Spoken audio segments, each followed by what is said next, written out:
నచ్చినోడు చేస్తే ఒక మాట, నచ్చనోడు చేస్తే ఒక మాట అన్నటువంటి కాన్సెప్ట్ ఉంటుంది. అది మన దగ్గర చూస్తాం, దేశంలోనూ చూస్తాం, ఇతర దేశాల్లో కూడా అలాంటి దరిద్రమే ఉంది. ఇప్పుడు ట్రంప్ని పుతిన్ పపెట్ అంటున్నారు. అంటే పుతిన్ చెప్పినట్టు వింటున్నాడు అంటున్నారు. ట్రంప్ ఉద్దేశం ఏంటి? పుతిన్తో గొడవలు పెట్టుకుని ఏం సాధించాలా? యుఎస్ఎస్ఆర్ ఎప్పుడో రష్యాగా విడిపోయింది, చిన్న ముక్కగా మిగిలింది. ఇంకోటి, అతనితో గొడవ వలన ఆయిలు ఇట్లాంటివన్నీ భారమై అమెరికాతో పాటుగా ప్రపంచ దేశాలని తెస్తున్నాయి.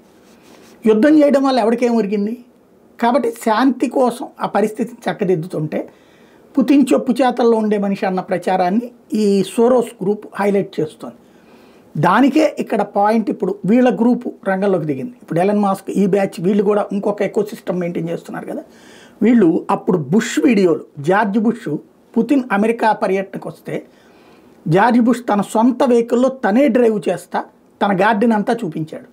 దాన్ని చూపెడుతూ బుష్ చేస్తేనేమో పపెట్ కాదు, పుతిన్ పపెట్ కాదు, అప్పుడు ట్రంప్ చేస్తేనేమో ఇదవుతుందా, ట్రంప్ చేస్తుంది బాధ్యతాయుతమైంది కదా అని ప్రశ్నిస్తున్నారు. కాకపోతే ఎవడి గొల వాడిదే, ఎవడి పార్టీకి సంబంధించినోడు, ఎవడికి అనుకూలంగా ఉండేవాడు ఆ రూట్లోనే ఆలోచిస్తున్న రోజులు ఇవి.